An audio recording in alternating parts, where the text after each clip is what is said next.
پوری ہم سے گزارش کو دیکھ کر تشریف لائیں.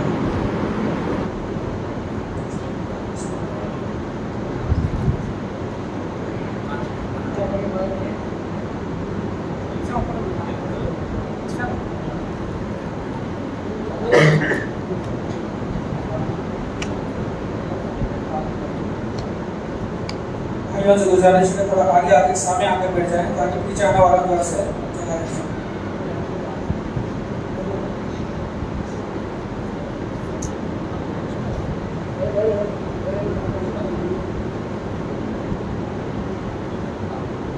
الأمي المزكي المعلم مبعوث رحمة للعالمين وعلى آله وصحبه أجمعين ومن تبعهم بإحسان إلى يوم الدين. أما بعد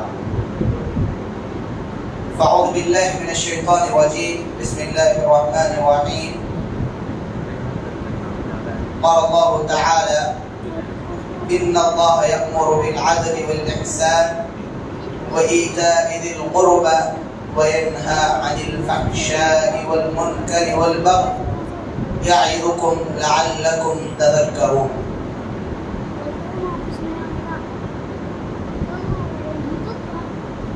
قال الله تعالى وإذ قال لقمان لابنه وهو يعظه يا بني لا تشرك بالله إن الشرك لظلم عظيم.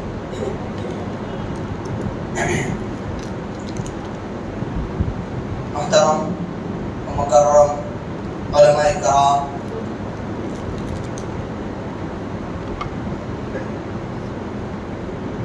اور میرے دینی اسلامی بھائیوں،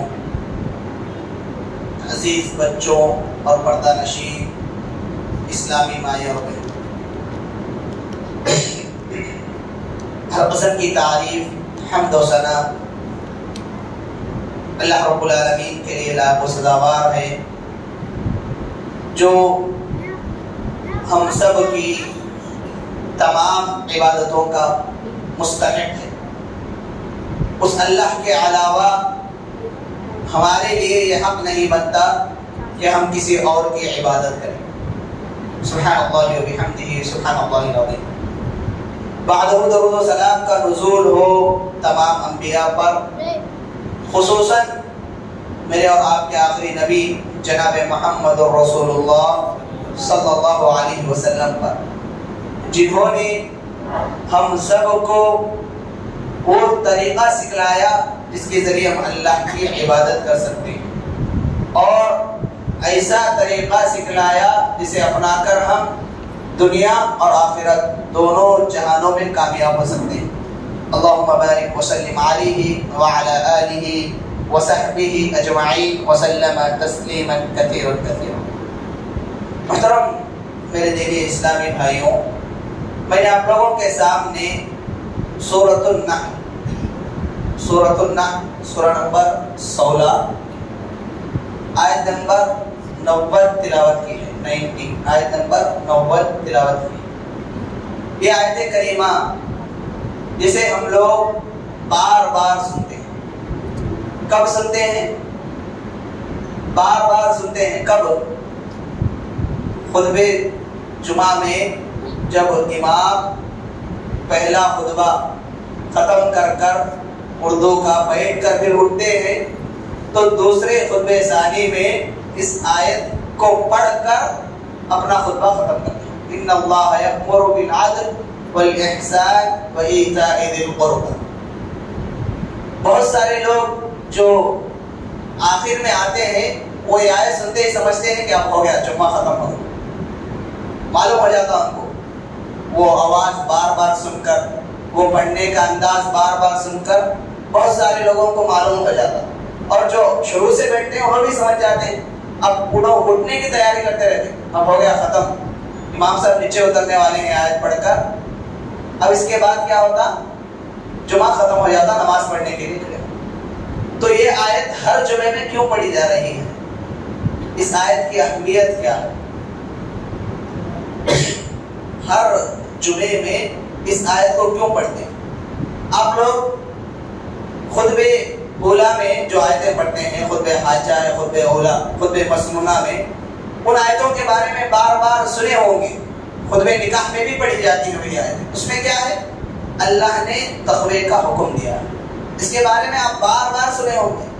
جب بھی نکاح ہوتا ہے اس سے پہلے ان آیتوں کی تفسیر، ان آیتوں کا ترجمہ سنایا جاتا ہے کہ اللہ نے تقوی اختیار کرنے کا حکم دیا، ہر حال میں سچ بات کہنے اور تقوی اختیار کرنے کا حکم دیا. تو اگر جس طرح وہ 3 آیتیں تقوی کی جو خطبہ اولا یا خطبہ مسنونہ میں پڑھی جاتی ہیں، جس طرح وہ بھی اہمیت کے حامل ہیں، اسی طرح یہ آیت سورۃ النحل کی آیت نمبر 90، اسے ذہن میں رکھ لو. یہ آیت کو ذہن میں رکھ لو. سورہ نمبر کتنا ہے؟ 16، پارہ نمبر 14، آیت نمبر 90. اسے آپ لوگ ہو سکے تو پڑھو، تفسیر کے ساتھ پڑھو. یہ آیت کریمہ اتنی عظیم ہے، مختصر آیت ہے، مختصر آیت، چھوٹی آیت ہے، اتنی عظیم ہے کہ اس آیت کے بارے میں عبداللہ ابن عباس رضی اللہ عنہ، عبداللہ ابن مسعود رضی اللہ عنہ اور اسی طرح بے شمار صحابہ نے کہا اجمع آیت فی القرآن الخیر والشر. اللہ تبارک و تعالیٰ نے اس ایک آیت میں تمام خیر کی باتوں کو ذکر کیا ہے اور تمام شر کی باتوں کو ذکر کیا. مطلب یہ ہے، فرما رہے ہیں عبداللہ ابن مسعود اور عبداللہ ابن عباس رضی اللہ عنہما کہ اللہ نے اس ایک آیت میں سارے اچھے کاموں کو ذکر کیا ہے اور سارے برے کاموں کو بھی ذکر کیا ہے. اسی طرح امام بیہقی رحمۃ اللہ علیہ نقل کرتے ہیں، حسن بن علی رضی اللہ عنہ نے بتایا اس آیت کو تلاوت کرنے کے بعد، ان اللہ عز وجل جمع لكم الخير كله والشر كله في آية واحدة فوالله ما ترك العدل والإحسان من طاعة الله شيئا إلا جمعه. امام بیہقی رحمۃ اللہ علیہ فرماتے ہیں کہ حسن بن علی رضی اللہ عنہ اس آیت کی تلاوت کرنے کے بعد کہا، اللہ کی قسم، اللہ تبارک و تعالیٰ نے اس ایک آیت میں سارے خیر اور شر کو ذکر کیا ہے. واللہ عدل، احسان اور اپنے رشتہ داروں کو دینے کا جو ذکر اس آیت میں اللہ نے کیا ہے، ان 3 چیزوں میں اللہ کی اطاعت کی ساری چیزیں آ گئی. اللہ کی اطاعت، اللہ کی فرما برداری کی ساری چیزیں آ گئی. اور اسی طرح وَلَا تَرْكَ الْفَحْشَ وَالْمُنْكَرَ وَالْبَغْيَ فِي مَعْصِيَةِ اللَّهِ شَيْئًا إِلَّا جَمَعَهُ. اور اس آیت میں جو منکر اور فحش اور اسی طرح بغی کا ذکر ہے، ان 3 چیزوں نے اللہ کی معصیت، اللہ کی نافرمانی کے ساری چیزوں کو ذکر کیا. اور اسی طرح ایک مشہور مفسر امام قتادہ رحمۃ اللہ علیہ اس آیت کے متعلق لکھتے ہیں کہ اہل عرب جو قرآن کے اصل مخاطب تھے، وہ لوگ یہ کہتے تھے کہ زمانے جاہلیت میں جو چیزیں لوگ اچھی سمجھ کر کرتے تھے، زمانے جاہلیت میں جب ابھی اسلام نہیں آیا تھا، اسلام آنے سے پہلے اللہ کے نبی برائیوں سے دور تھے، صرف اچھائیاں کرتے تھے. جیسا کہ پہلی وحی نازل ہونے کے بعد خدیجہ رضی اللہ عنہ آپ کو تسلی دیتے ہوئے کہتے ہیں کہ آپ غریبوں کا سہارا بنتے ہیں، کمزوروں کی مدد کرتے ہیں، آپ بیواؤں کا سہارا بنتے ہیں. اس طرح سے آپ کے جو اوصاف حمیدہ تھے اسے ذکر کیا، اچھی عادتیں. تو اسلام آنے سے پہلے کچھ لوگ، اللہ کے نبی بنائے جانے سے پہلے کچھ لوگ ایسے تھے جو کچھ چیزیں کرتے تھے جو اچھی مانی جاتے تھے. تو اس آیت میں اللہ نے زمانے جاہلیت میں جن ساری چیزوں کو لوگ اچھا سمجھ کر کرتے تھے، ایک ہی آیت میں اللہ نے پوری چیزوں کو ذکر. اور اس کے بعد بتاتے ہیں کہ وہ ساری چیزیں जो ज़माने जाहिलियत में बुरी थी, लोग बुरे समझकर उन चीजों को छोड़ देते थे, उन सारी बुरी आदतों को अल्लाह ने इस आयत में जिक्र किया। इस आयत के शान नुज़ूल के मुताल्लिक़ मुस्नद अहमद में एक रिवायत नकल की गई है। अब्दुल्लाह इब्न अब्बास रज़ियल्लाहु अन्हु बयान करते हैं कि एक मर्तबा उस्मान इब्न मज़ऊन रज़ियल्लाहु अन्हु जा रहे थे। आपने अल्लाह के नबी को देखा, अल्लाह के नबी सहन में बैठे हुए थे, तो अल्लाह के नबी उन्हें बुलाए, अपने पास बिठाए। जब उस्मान बिन मज़ऊन रज़ियल्लाहु अन्हु अल्लाह के नबी के पास जाकर बैठे, तो उस्मान बिन मज़ऊन रज़ियल्लाहु अन्हु ने देखा कि अल्लाह के नबी अचानक अपनी निगाहें आसमान की तरफ की और निगाहें आसमान की तरफ कर कर आहिस्ता आहिस्ता अपनी निगाहें नीचे जमीन तक की। उसके बाद आप सल्लल्लाहु अलैहि वसल्लम अपने दाएं जानिब पलट कर बैठ गए। उस्मान बिन मज़ऊन रज़ियल्लाहु अन्हु बयान करते हैं कि अल्लाह के नबी अपने दाएं जानिब सीधे हाथ की तरफ पलट कर बैठ गए और ऐसे सर हिलाने लगे कि कोई आदमी आपसे कुछ कह रहा, ऐसे सर हिलाने लगे कि कोई आदमी आपसे कुछ कह रहा। और उसके बाद थोड़ी देर तक आप सल्लल्लाहु अलैहि वसल्लम अपना सर हिलाते रहे और मैंने देखा कि आप सल्लल्लाहु अलैहि वसल्लम का आपकी हरकतें ऐसी थी कि आपको बात समझ में आ गई। और उसके बाद आप सल्लल्लाहु अलैहि वसल्लम फिर जमीन से आसमान तक अपनी निगाहें बुलंद की और उसके बाद फिर आप सल्लल्लाहु अलैहि वसल्लम उस्मान बिन मज़ऊन रज़ियल्लाहु अन्हु की तरफ मुतवज्जे हुए, उनके तरफ फिर पलट गए, उनके तरफ पलट गए।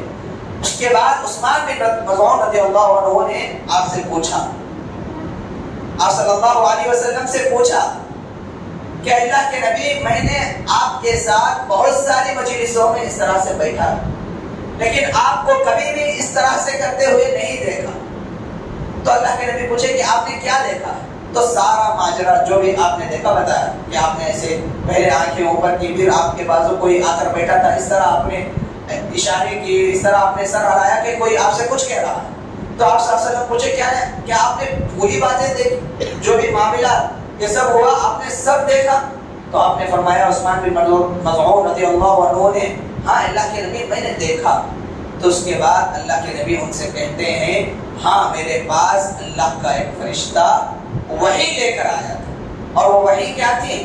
यही आयत सूरतुन नहल की 90 नंबर आयत थी, जिसमें अल्लाह ने इन तीन चीजों को जिसे करना है उन्हें जिक्र किया और जिसे नहीं करना है उन्हें भी जिक्र किया। तीन चीजें जिसे करना है और तीन चीजें जिसे नहीं करना है। उसके बाद उस्मान बिन रज़ियल्लाहु अन्हु के बारे में आता है दीगर रिवायतों में, जो खुद कहते हैं कि ये आयत सुनने के बाद मेरे ईमान में इस कदर इजाफा हुआ कि इससे पहले कभी भी इस तरह से मेरे ईमान में इजाफा नहीं हुआ।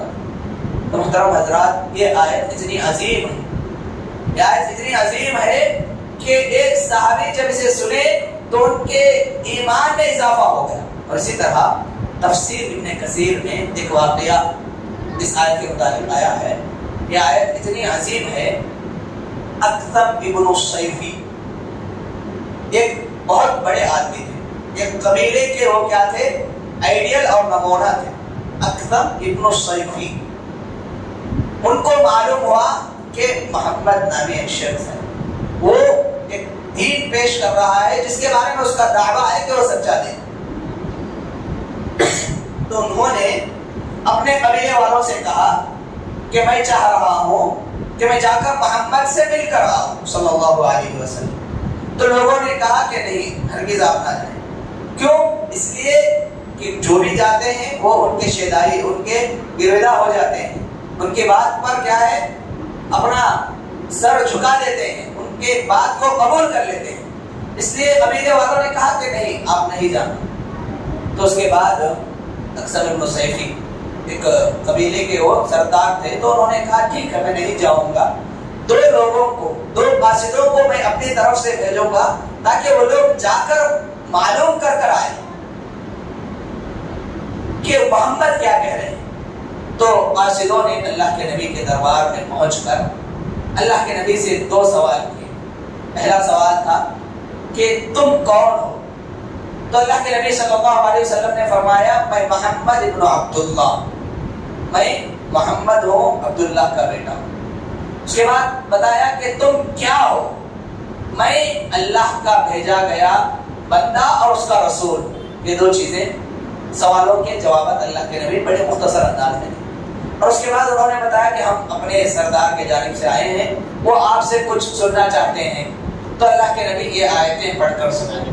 تو لوگ بہت تعجب میں پڑ گئے، ایک ہی آیت میں اللہ نے اتنا بڑا پیغام دیا. تو لوگ اللہ کے نبی سے بولے اور ایک بار سنائیں.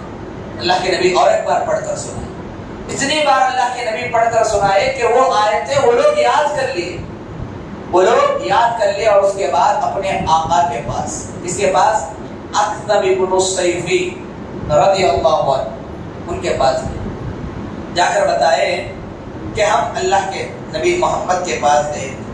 ان سے ہم نے سوال کیا کہ آپ کون ہیں؟ تو انہوں نے کہا کہ میں محمد بن عبداللہ ہوں. انہوں نے اپنے خاندان پر فخر نہیں کیا، انہوں نے اپنا نسب ذکر نہیں کیا. وہ بڑے خاندان کے ہیں، بہت بڑا قبیلہ ہے ان کا نسب بہت ہی بہترین نسب ہے. اس کے باوجود انہوں نے اپنے خاندان کے بارے میں نہیں کہا کہ میں اتنے بڑے خاندان کا ہوں، میں قریش کا ہوں، میں اس بہت بڑے فلاں خاندان کا ہوں. ایسے نہیں کہا، صرف اتنا کہا کہ میں محمد بن عبداللہ ہوں. اس کے بعد ہم نے ان سے پوچھا کہ آپ کیا ہیں؟ تو انہوں نے نبی ہونے کے باوجود اپنے آپ سے یہ بات بتائی کہ میں اللہ کا بھیجا گیا بندہ اور رسول ہوں. اپنے آپ کو اللہ کا بندہ کہا. انہوں نے اپنے عہدے کو، نبوت کا جو عہدہ کتنا بڑا ہے، دنیا میں نبوت سے زیادہ کوئی اور چیز ہو سکتی ہے؟ ہرگز نہیں. اس چیز کو بھی انہوں نے فخر سے ذکر نہیں کیا. اور اس کے بعد اکثر ان سے بھی پوچھتے ہیں کہ انہوں نے آپ کو کیا بتایا، انہوں نے آپ کو کیا بتایا؟ تو یہ آیت تلاوت کرتے ہیں سورۃ النحل کی یہ آیت، ان اللہ یأمر بالعدل والاحسان وایتاء ذی القربى وینہی عن الفحشاء والمنکر والبغی یعظکم لعلکم تذکرون. یہ آیت جب انہوں نے سنی تو اپنی قوم سے مخاطب ہو کر اکثر بن صیفی رضی اللہ عنہ نے کہا اے میری قوم کی لوگوں، اے میرے قوم کے لوگوں، میں اسلام قبول کر لیا ہوں، تم بھی اسلام قبول کر لو. کہیں ایسا نہ ہو کہ آگے چل کر تم مسلمانوں کے ہاتھ میں رون دیے جاؤ گے، اس لیے تم اسلام قبول کر لو، کیونکہ آگے چل کر یہی جو ہے اسلام غلبہ پانے والا ہے. محترم بھائیوں، یہ ایک آیت دیکھیے، ایک صحابی کیا کہہ رہے ہیں، اس آیت کو سن کر میرے ایمان میں اضافہ ہوا.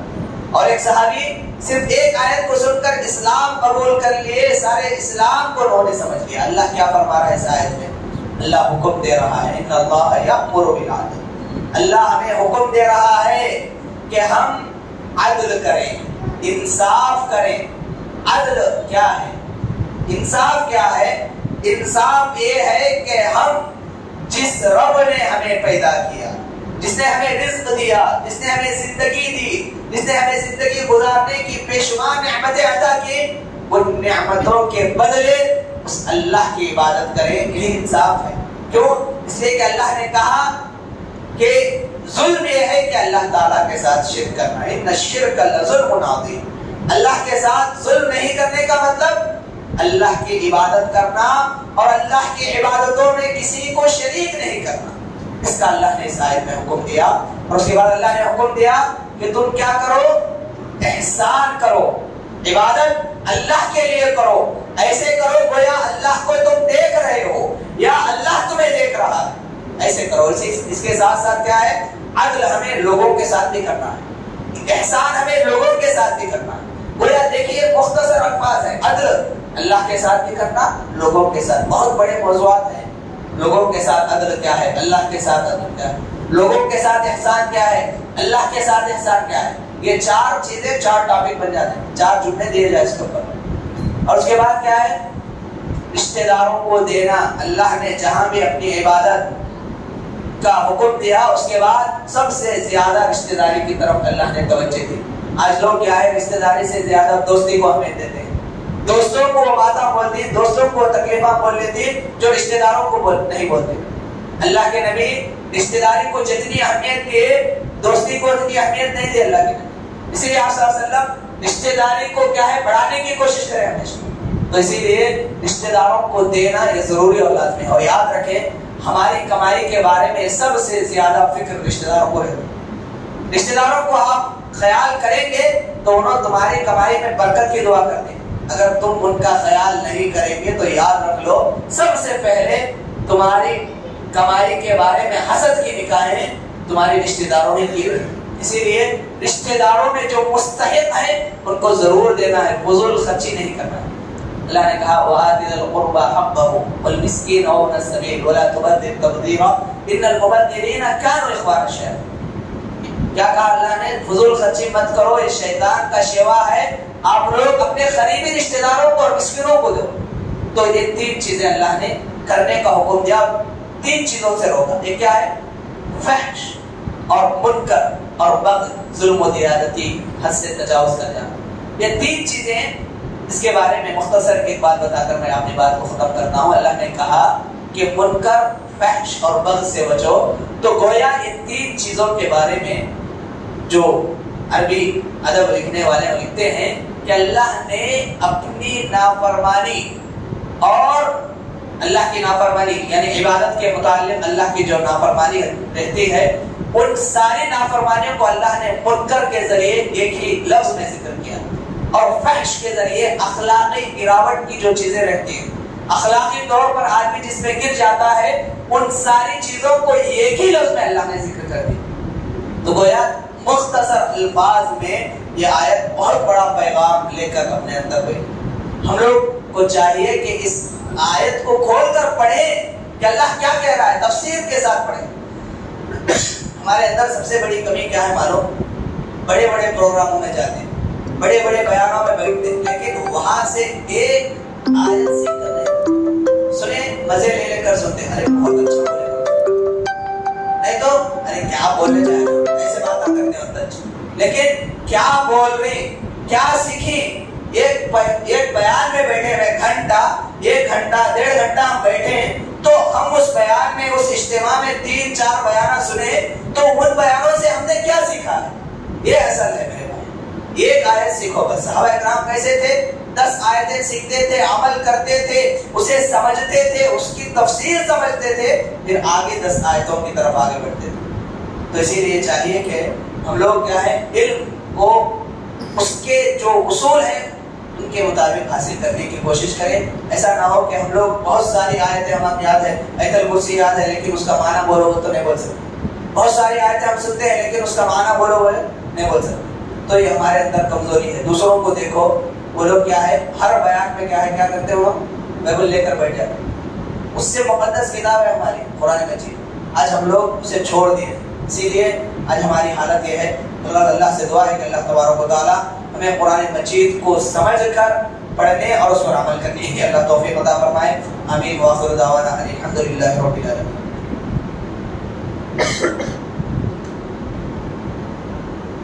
जज़ाकुमुल्लाहु खैरन व अहसन जज़ा। इसके बाद मदाई अब्दुल रहीम हफ़िज़हुल्लाह साहब से गुजारिश करता हूँ कि अपने खिताब से समझने को मुस्तफ़ीद फरमाएं।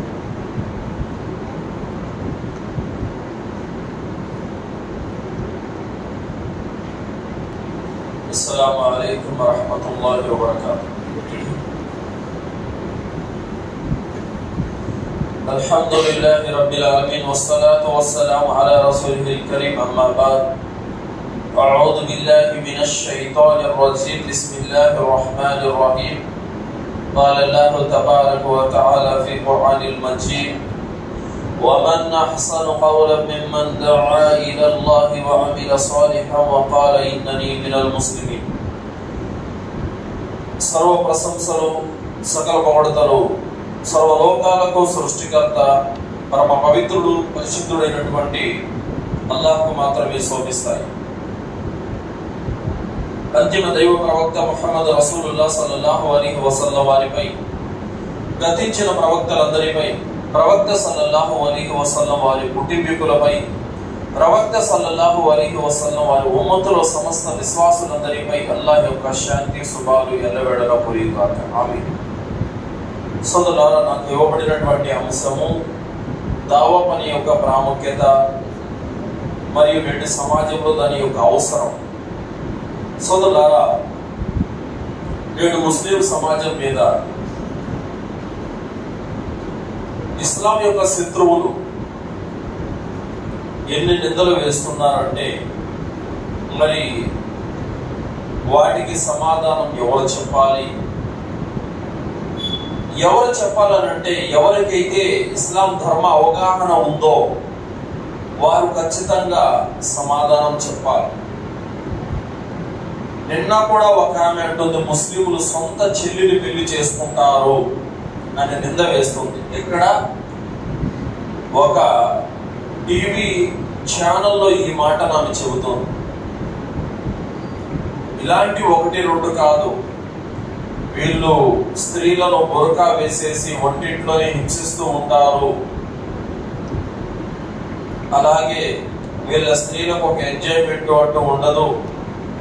అలాగే వీళ్ళు పందుల్ని కన్నట్టు కంటూనే ఉంటారు. 5 మందిని, 6 మందిని, 7 మందిని, 8 మందిని.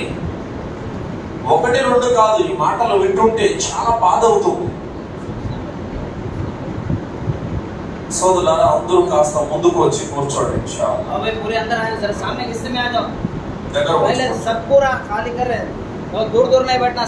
చాలా నిందలు ముస్లిం సమాజం మీద వేస్తున్నాం.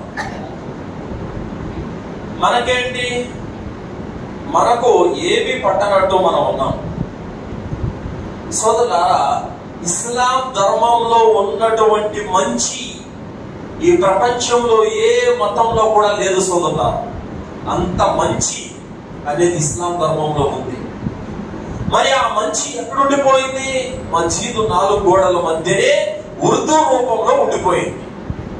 ప్రజలకు వెళ్ళట్లేదు, ప్రజల వద్దకు చేరట్లేదు. స్వతహాగా నేను చెబుతున్నాను, నేను 6వ తరగతి నుంచి 10వ తరగతి వరకు ప్రభుత్వ స్కూల్లో చదువుకున్నాను రాజంపేటలో. మస్జిద్ పక్కనే ఉంటుంది, జానిబాషాపురం మస్జిద్ పక్కనే ఉంటుంది. బయటికి ఓపెన్ గా జుమ్మా రోజున ప్రసంగాలు జరుగుతూ ఉంటాయి అక్కడ ఉర్దూలోనే. నాకు ఆ యొక్క 6 సంవత్సరాలలో ఏ రోజు కూడా నాకు అసలు వాళ్ళు ఏం చెబుతున్నారో కూడా నాకు అర్థం కాలేదు. మరి కువైట్కి వెళితే కువైట్ దేశంలో మా అరబు షేక్ నాకు ఇస్లాం పరిచయం చేస్తే అప్పుడు తెలిసింది ఇస్లాం ధర్మం. మరి ఇంతమంది ముస్లిముల మధ్యన జీవితం గడుపుతూ ఉండి కూడా ఒక మస్జిద్ పక్కనే మా స్కూల్ ఉన్నప్పటికీ కూడా ఇస్లాం ధర్మం మాకు ఇండియాలో ఉన్నప్పుడు తెలియలేదనంటే ఏంటి అర్థం? ఈ రోజు ఇండియాలో ముస్లిముల యొక్క పరిస్థితి ఈ రోజు ఇలా ఉంది. కారణం అంటే తమ చేతులారా చేసుకుంటున్నదే ఇదంతా కూడా. ఈరోజు ముస్లిమేతర సమాజం ఇస్లాం పట్ల ఇంత అపోహ కలిగి ఉండటానికి కారణం స్వతహాగా ముస్లింలు ఎవరో కాదు. ఇంత మంచి ఉత్తమమైనటువంటి బంగారం లాంటి ధర్మాన్ని ఈ 4 గోడల మధ్యనే నిలిపేస్తున్నారు తప్ప దాన్ని ముస్లిమేతర సమాజం చెవుల వద్దకు మీరు తీసుకెళ్ళడం లేదు. సోదరులారా, ఇంత ఉన్నతమైనటువంటి ధర్మాన్ని ఎలా తీసుకెళ్ళాలి? నేను ఇస్లాం స్వీకరించిన తర్వాత ఇస్లాంలో నాకు ఎలాంటి ఇబ్బంది కలగలేదు. కానీ ఒక సమస్యతో ఇబ్బంది బాగా ఎదుర్కొన్నా. అదేమిటంటే ముస్లింలు కనబడతారు, క్యా నామ్ భాయ్ తుమారా అని అంటారు, కోసా కౌ తుమారా అని అంటారు, హమా బాతా తుమారా ఆతా నహీ అని అంటారు. అంటే మా మాటలు మీకు రావా? ఇంత పిచ్చి ఏంటి అసలు నాకు అర్థం కావట్లేదు. తెలుగు భాష అల్లాది కాదా? ఈ భూమండలం మీద ఎన్ని భాషలు ఉన్నాయో అన్ని భాషలు, అన్ని రంగులు, అన్ని జాతులు, అన్ని దేశాలు అన్నప్పుడు ఉర్దూకు ఒకదానికి మీరు ఎందుకు ప్రిఫరెన్స్ ఇస్తున్నారు? ఈ తెలుగు భాష మీది కాదా? చాలా మందిలో నేను బయట సమాజంలో అక్కడ అజ్ఞాన కాలంలో కుల పిచ్చి అనేది ఒకటి చూసి అక్కడ ఇక్కడ భాష పిచ్చి చూస్తున్నా. ఇంకా ఏ విధంగా మనము మన ముస్లిమేతర సోదరులకి ఇస్లాం ధర్మాన్ని చేరవేస్తామో చెప్పండి. సోదరులారా, మనము జీవితం గడుపుతున్నది తెలుగు రాష్ట్రాలలో. ఇది మనం గుర్తుపెట్టుకోవాలి. మన చుట్టూ ఉన్నటువంటి ప్రజలు తెలుగు మాట్లాడే ప్రజలు. వాడి భాషతో నాకు సంబంధం లేదండి, నాకు వచ్చిన భాష నాకు చాలు అని అంటే ఓకే, మంచిదే, కాదనడం లేదు. కానీ ఏ ఇస్లాంలో అయితే మంచి ఉందో అది నువ్వు ప్రజలకు చేరవేయలేవు. కావున చెబుతున్నటువంటి మాట ఏమిటంటే సోదరులారా, ఈరోజు క్రైస్తవ సోదరులు ప్రజలకు దగ్గరైపోయారు. కారణం ఏంటంటే వాళ్ళకు భాషతో వాళ్ళకి ఎలాంటి ఇబ్బంది లేదు. కానీ ఈరోజు మనకు భాషతో సమస్య వచ్చింది సోదరులారా. కావున నేను చెప్తున్న మాట ఏమిటంటే, నేను ఉర్దూను ప్రేమిస్తున్నాను, అరబీని ప్రేమిస్తున్నాను, తెలుగును కూడా ప్రేమిస్తున్నాను. అందుకోసమే మన చుట్టూ ఉన్న ప్రజలు ఏ భాష మాట్లాడతారో దానికి మనం ప్రిఫరెన్స్ ఇవ్వాలి. అప్పుడే ఇస్లాం ధర్మం అనేది ప్రజలకు అర్థమవుతుంది. సోదరులారా, ఇక ముస్లిమేతర యొక్క సోదరుల వద్ద కూడా ఇస్లాం ధర్మాన్ని చేరవేయాల్సినటువంటి బాధ్యత మనందరి మీద కూడా ఉంది సోదరులారా.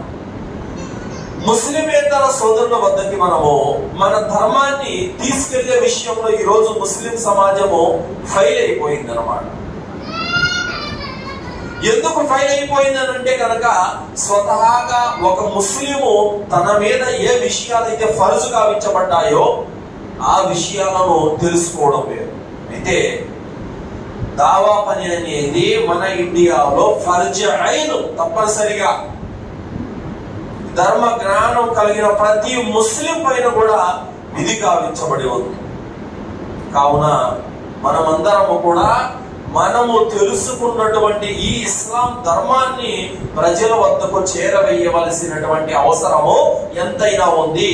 ఈ రోజు ఏ ముస్లిమేతరులైతే ఇస్లాంను అసహించుకుంటున్నారో, ఇస్లాం మీద బురద చల్లుతున్నారో, ఇస్లాం మీద కక్ష పెంచుకొని ఉన్నారో, ఇస్లాం ధర్మం కనుక వారికి తెలిస్తే ఇస్లాం అమితంగా ప్రేమించే వాళ్ళలాగా తయారైతారు సోదరులారా.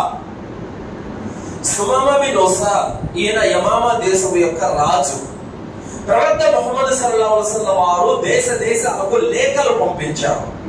అయితే యమామా దేశానికి కూడా ఒక వ్యక్తితో లేఖ పంపించారు. ఎవరైతే లేఖ తీసుకెళ్లారో ఆ వ్యక్తిని సుమామా బిన్ ఉసాల్ చంపేశారు, అతిక్రమణకు పాల్పడ్డాడు. అప్పుడు ప్రవక్త ముహమ్మద్ సల్లల్లాహు అలైహి వసల్లం వారు సుమామా బిన్ ఉసాల్ ఎక్కడ కనబడితే అక్కడ చంపేయండి అని చెప్పి హుకుం జారీ చేశారు.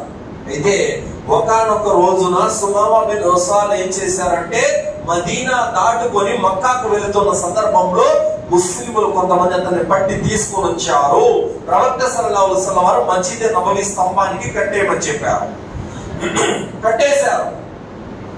సుమామా బిన్ ఉసాల్ దగ్గరకు వచ్చి ప్రవక్త సల్లల్లాహు అలైహి వసల్లం వారు అడిగారు, సుమామా ఏమంటావని అడిగారు.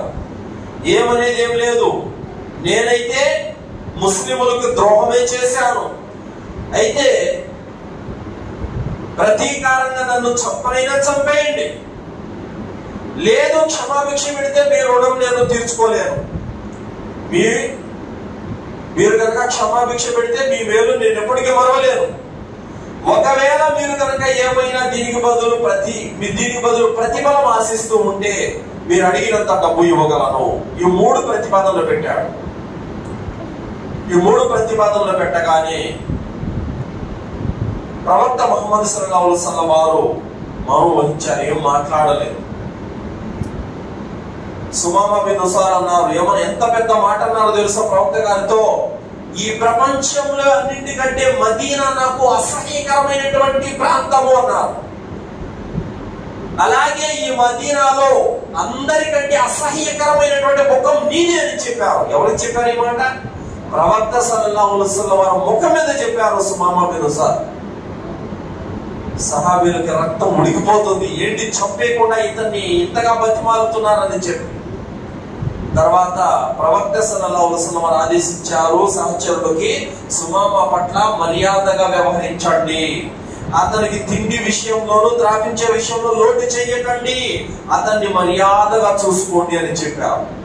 రెండవ రోజు వచ్చి ప్రవక్త సల్లల్లాహు అలైహి వసల్లం వారు సుమామా ఇప్పుడేమంటావని అన్నారు, అదే మాట చెప్పారు. మూడో రోజు వచ్చారు, ఇప్పుడేమంటామన్నారు, అదే మాట చెప్పారు. 3వ రోజు చెప్పిన తర్వాత ఇతను విడిచిపెట్టేయండి అని చెప్పాడు. విడిచిపెట్టిన తర్వాత అతను వెళుతున్నాడు. వెళ్ళిపోయి ఖర్జూరపు తోటలోకి వెళ్ళి కాలువలో స్నానం చేసి తిరిగి మస్జిద్ నబవీకి వచ్చి కలిమా పలికి ఇస్లాం స్వీకరించాడు. సుమామా బిన్ ఉసాల్ ఎందుకు ఇస్లాం స్వీకరించాడు? ఎందుకంటే మస్జిదులో ఉన్నటువంటి 3 రోజులు ఇస్లాం అంటే ఏంటో తన కళ్ళతో చూశాడు. ముస్లింలు అంటే ఎవరో, వాళ్ళ ఆరాధన విధానం ఏంటో, వాళ్ళ క్యారెక్టర్ ఎలా ఉంటుందో, వాళ్ళ భక్తి విశ్వాసాలు ఎలా ఉంటాయో, ప్రవక్త యొక్క బోధనలు ఎలా ఉన్నాయో, ఖురాన్ యొక్క సూక్తులు ఏం చెబుతున్నాయో మొత్తం అతను విన్నాడు. బాగా మెదడుకి ఎక్కింది. అందుకోసం అతనికి ఇస్లాం ధర్మం అర్థమయ్యింది. అల్హమ్దులిల్లాహ్ ఇస్లాం స్వీకరించారు. ఇస్లాం స్వీకరించిన తర్వాత అంటున్నారు, ప్రవక్త ఈ ప్రపంచంలో అన్నింటికంటే నాకు అతి ప్రియమైనటువంటి ప్రదేశం మదీనా. ఈ ప్రపంచంలో అందరికంటే అతి ప్రియమైనటువంటి ముఖం మీదేని చెప్పారు. అరే 3 రోజుల కింద ఏం చెప్పాడు, 3 రోజుల తర్వాత ఏం చెప్తున్నాడు? 3 రోజుల కింద అసహ్యకరమైనటువంటి ముఖం మీదని చెప్పారు. ఇప్పుడేమంటున్నారు? ప్రియమైనటువంటి ముఖం మీద అన్నారు. ఇస్లాం ధర్మాన్ని ఎవరైతే అసహించుకుంటున్నారో, ఎవరైతే నిందలు వేస్తున్నారో, ఎవరైతే ఇస్లాం పట్ల కక్ష పెంచుకొని ఉన్నారో వారికే కనుక ఇస్లాంలో ఉన్న మంచి అర్థమైతే ఇస్లాంను వాళ్ళకంటే ప్రేమించే వాళ్ళు ఎవరు ఉండరు ఇంకా. కావున సోదరులారా, ఈ రోజు మన వ్యాపారస్తులలో మన ముస్లిమేతర సోదరులు ఉన్నారు, మన వీధిలో ముస్లిమేతర సోదరులు ఉన్నారు, మన మసీదు పక్కన ముస్లిమేతర సోదరులు ఉన్నారు. అయినా కూడా ఇస్లాం ధర్మం అంటే ఏంటో వాళ్ళ చెవులకు చేరడం లేదంటే మనం బ్రతికి ఉన్నామా ప్రాణంతో? ఆత్మ పరిశీలన చేసుకోవాలి.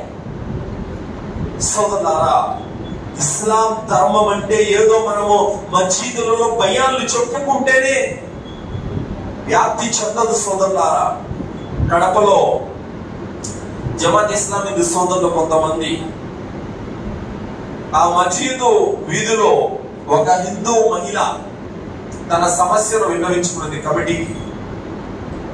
తన భర్త లారీ డ్రైవరు యాక్సిడెంట్ అయింది, 2 కాళ్ళు విరిగిపోయాయి. ట్రీట్మెంట్ డబ్బులు లేక గవర్నమెంట్ హాస్పిటల్లో చూపించారు, సరిగా వైద్యం చేయలేదు, ఇన్ఫెక్షన్ అయిపోయింది. మొత్తం చావు బ్రతుకుల మధ్యలో కొట్టి పెట్టాడుతున్నారు. బంధువు అనేవాడు అప్పుడు వంగి తొంగి కూడా చూడటం లేదు, వాళ్ళ పట్టించుకునే నాదుడే లేడు. పిల్లల గతి, ఆమె గతి చాలా అధోగతి పాలైపోయింది పాపం. అలాంటి పరిస్థితుల్లో ఈ యొక్క కమిటీ పెద్దల దృష్టికి ఇలా ఉన్న పరిస్థితి అని వచ్చింది.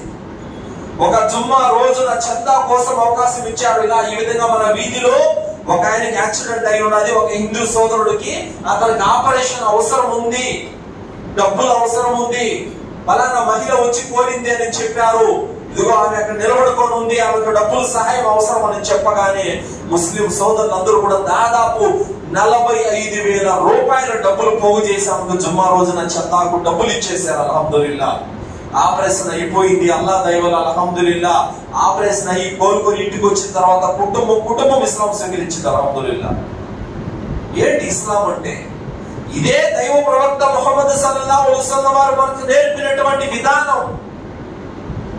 సోదరులారా, కావున ఈరోజు ఇస్లాం ధర్మం అనేది ప్రజల వద్దకు వెళ్ళడం లేదు.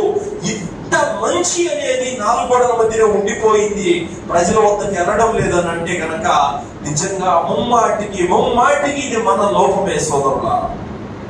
కావున మన పైన ఎంతో బాధ్యత ఉంది. దావా పని అనేటువంటి ఒక తపన మనలో ఉండాలి సోదరులారా. సనావుల్లా మన్సరీ రహ్మతుల్లాహి గారు, ఈయన పంజాబ్ నుండి ట్రైన్లో వస్తున్నారు.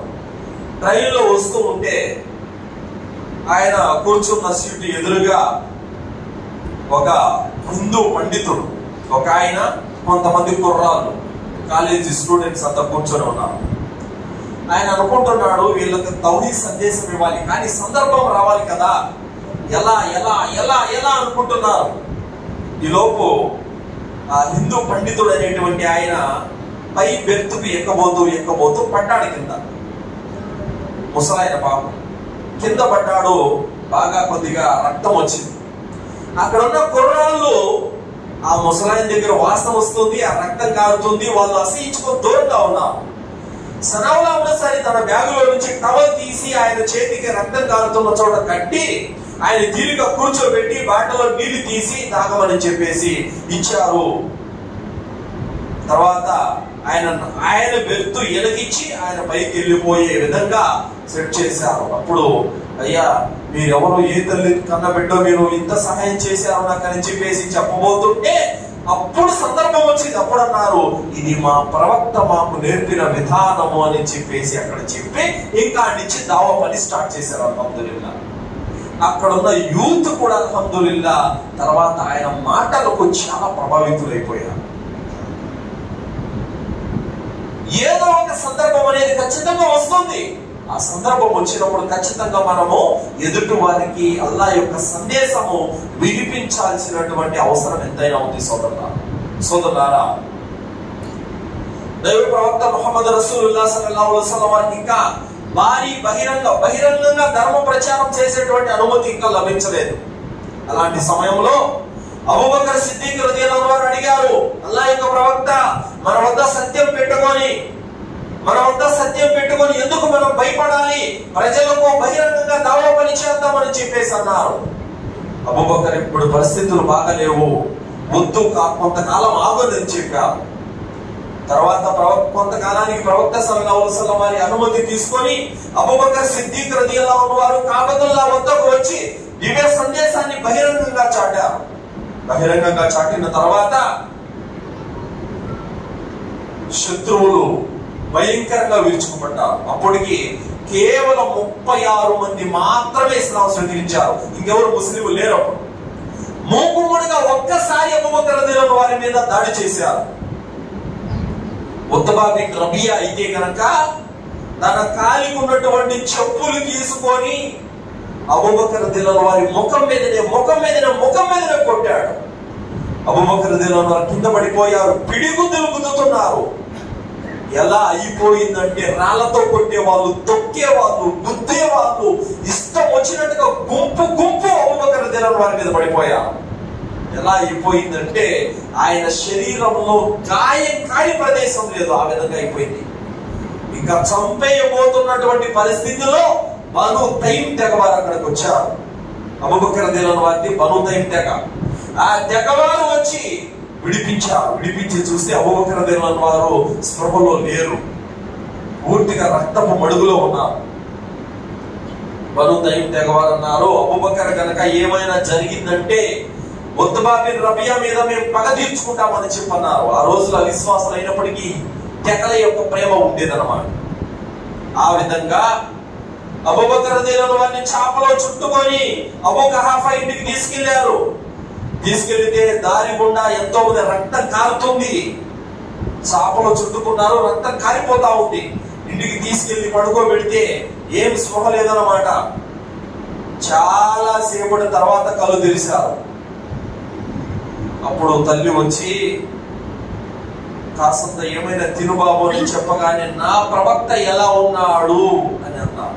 మొదటి మాట కళ్ళు తెరియగానే ఈ మాట చెప్పగానే బను తైమ్ తెగవారు వచ్చి, ఇది ఎంత చెప్పినా మారడు, ఎవరి కారణంగా అయితే నీకు ఈ కర్మ పట్టిందో మళ్ళీ ఆయనే కలవరిస్తున్నావా నువ్వు అని చెప్పేసి కోప్పడిపోయారు.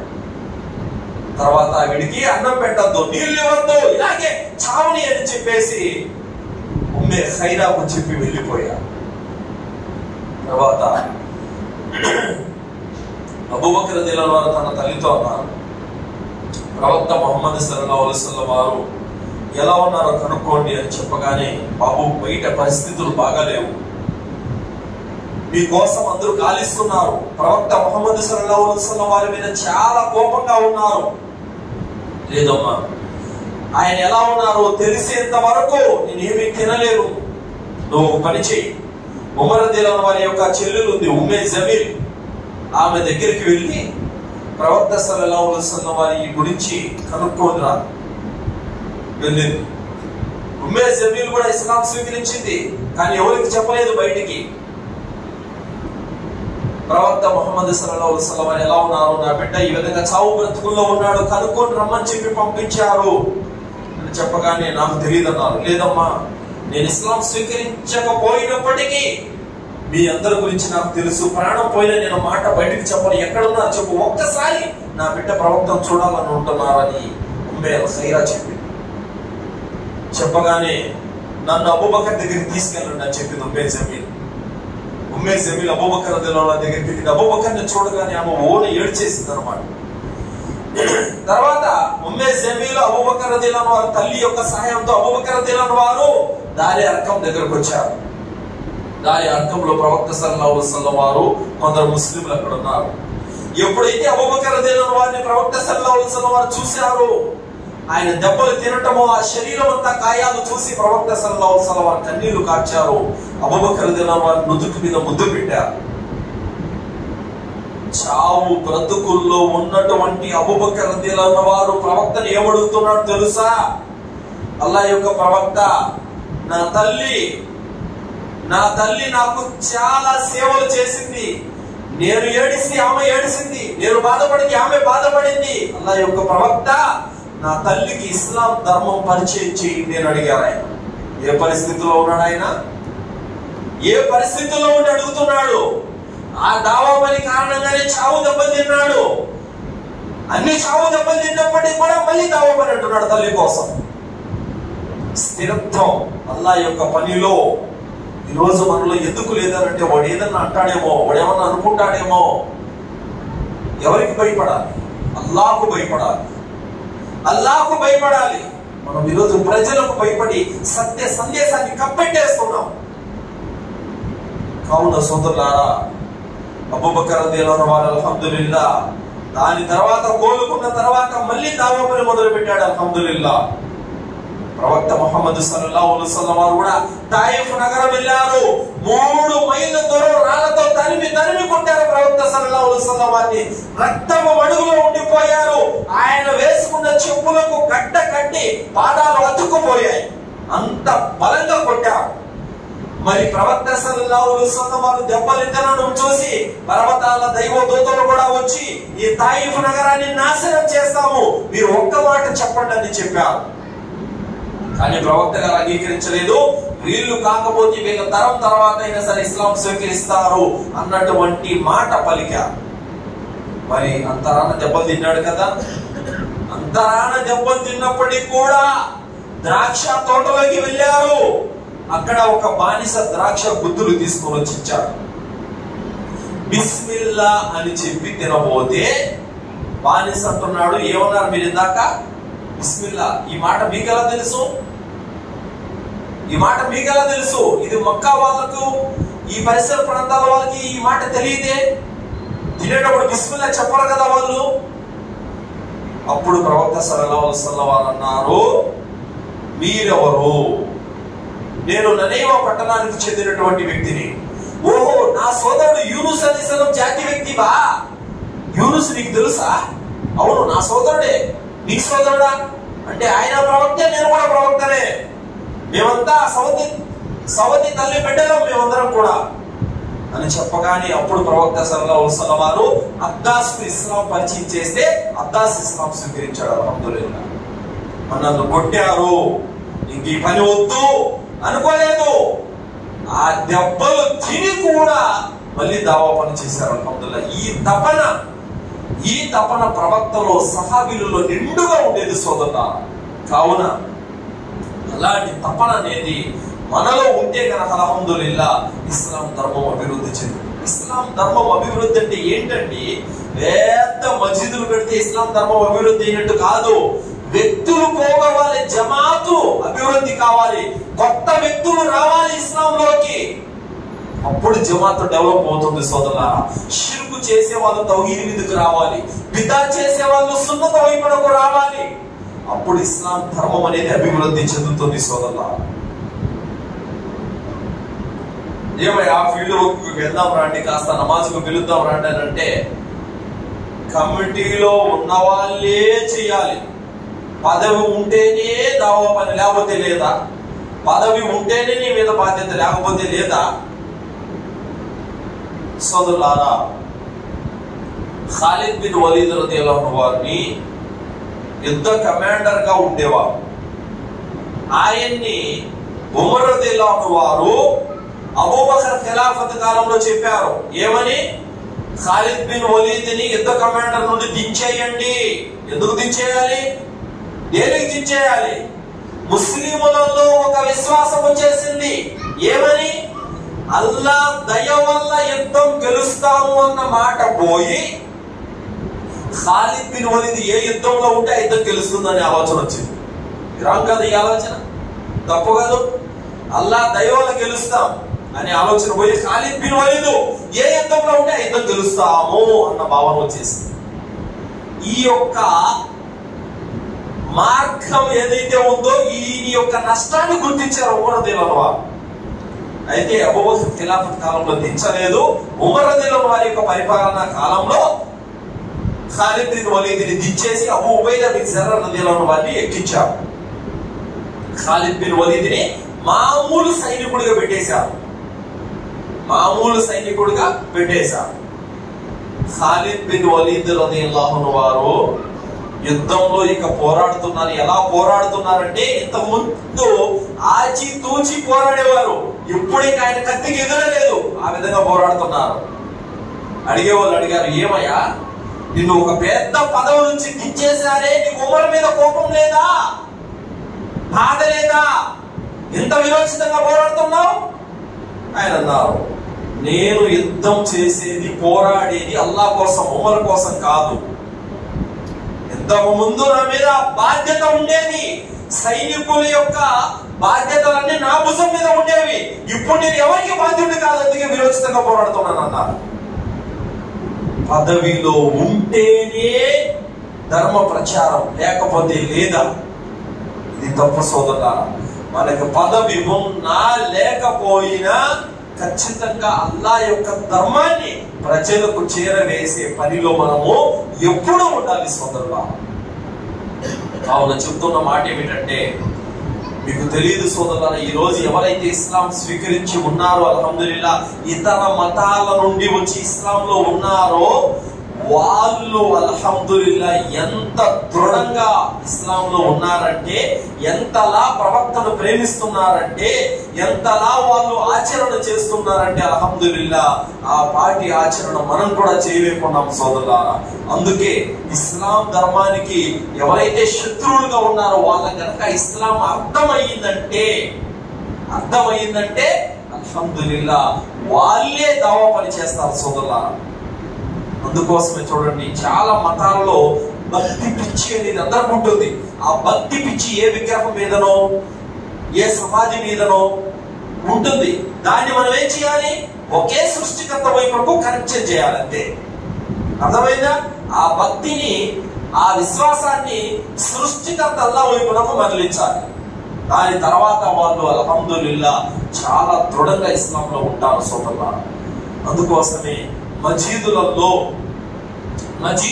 కనీసము నెలలో 1-2 జుమ్మాలైనా సరే బయటికి లౌడ్ స్పీకర్ తో బయటికి వినపడేలా చెప్పాలి సోదరులారా. ఎందుకంటే ఇస్లాంలో అంత మంచి ఉంది, అంత మంచి విషయాలు ప్రజలకు వినపడాలి. నేను ఆకేపాడైన ఒక గ్రామంలో జుమ్మా ఖుత్బా ఇస్తా ఉన్నాను. కరెంటు పోయింది, మైకు పనిచేయలేదు. ఇంకా జుమ్మా ఖుత్బా పోయేటప్పుడు ఆ బయట అరుగు మీద కూర్చోంటారు దాదాపు 5-6 మంది ముస్లింలంతా. వాళ్ళు అదే పనిగా బండి అడిగారు, ఏంటి ఈ వారం బయటికి రాలేదు అంటే, కరెంట్ పోయింది కదా, అయ్యో బ్యాటరీ అన్నా పెట్టాల్సిందండి, మంచి మాటలు వింటా ఉన్నాం ప్రతి వారం అని చెప్పేసి అన్నారు. సో ఆ విధంగా మనం ఏమనుకుంటున్నామంటే, ఇస్లాం చెబితే వాళ్ళు కోపడతారేమో, ఇస్లాం చెబితే వాళ్ళకి నచ్చదేమో, ఇస్లాం చెబితే వాళ్ళు శత్రువులు అయిపోతారేమో అని మనం అనుకుంటున్నాం. ఇది తప్పు. ఈ ఆలోచన ఉండొచ్చు బహుశా ఎవరికో కొంతమందికి, కానీ ఎక్కువ మందికి ఆలోచన ఉండదు సోదరులారా. దేవుడు మాటలే కదా విందాం, తప్పేముంది, ధర్మం విషయాలే కదా విందాం, తప్పేముంది అన్న ఆలోచన చాలా మందిలో ఉంది సోదరులారా. కావున ఈ రోజు ఇస్లాం మీద ఇంత బురద పడుతూ ఉన్నా, ఇన్న నిందలు పడుతూ ఉన్నా, ఈ విధంగా దుష్ప్రచారం చేస్తున్నా మాకేమి పట్టదన్నట్టుగా దుప్పట్టు తన్నుకొని నిద్రపోతున్నామే. ఇది సమంజసమేనా? మనమందరం రేపు అల్లాహ్ దగ్గర ఏం జవాబు చెప్పుకోవాలి చెప్పండి. కావున అందుకే అల్లాహ్ సుబ్హానహు వ తఆలా మన మీద బాధ్యత పెట్టాడు. వమన్ అహ్సను ఖౌలం మిమ్మన్ దఅ ఇలల్లాహి వ అమిల సాలిహన్ వ ఖాల ఇన్ననీ మినల్ ముస్లిమీన్. విశ్వసించిన తర్వాత ఎవరైతే సత్కార్యాలు చేస్తారో, అల్లాహ్ మార్గం వైపునకు ప్రజలను పిలుస్తారో, అలాంటి వ్యక్తి నేను ముస్లిములని చెప్పుకోవడం అంతకంటే మంచి మాట మరి ఎవరిని కాగలదు అని అల్లాహ్ సుబ్హానహు చెప్పాడు. అవును సోదరులారా, దావా పని అనేది మన మీద ఉన్న బాధ్యత. మనం అందరం కూడా జ్ఞానం పొందాలి, ఆ జ్ఞానాన్ని ప్రజలకు పంచాలి సోదరులారా. ఇది మనపై ఉన్నటువంటి బాధ్యత. గురువు గారు వచ్చేసారు, నా సమయం కూడా అయిపోయింది కాబట్టి సెలవు తీసుకుంటున్నాను. వాఖిరు దావానా అల్హమ్దులిల్లాహి రబ్బిల్ ఆలమీన్. అస్సలాము అలైకుం వరహ్మతుల్లాహి వబరకాతుహు. और हमारे दरमियान जनाब रब्बानी साहब हफ़िज़हुल्लाह तशरीफ़ ला चुके हैं, लिहाजा अपने बयान क्या है शेख का होगा, वो भी क्या है तेलुगु ज़बान में तफ़सीर फरमाएं। पहला बयान क्या हमारा उर्दू में हो चुका, दूसरा बयान भी तेलुगु में हो चुका और तीसरा जो है वो भी तेलुगु में होने वाला है। लिहाजा भाइयों से गुजारिश है करीब करीब होकर बैठ जाए, और जो भी बाहर खड़े हुए हैं वो भी अंदर आकर बैठ जाएँ ताकि मुफीद बातें सुन सकें और उस पर अमल करने की भी मौका मिल सके।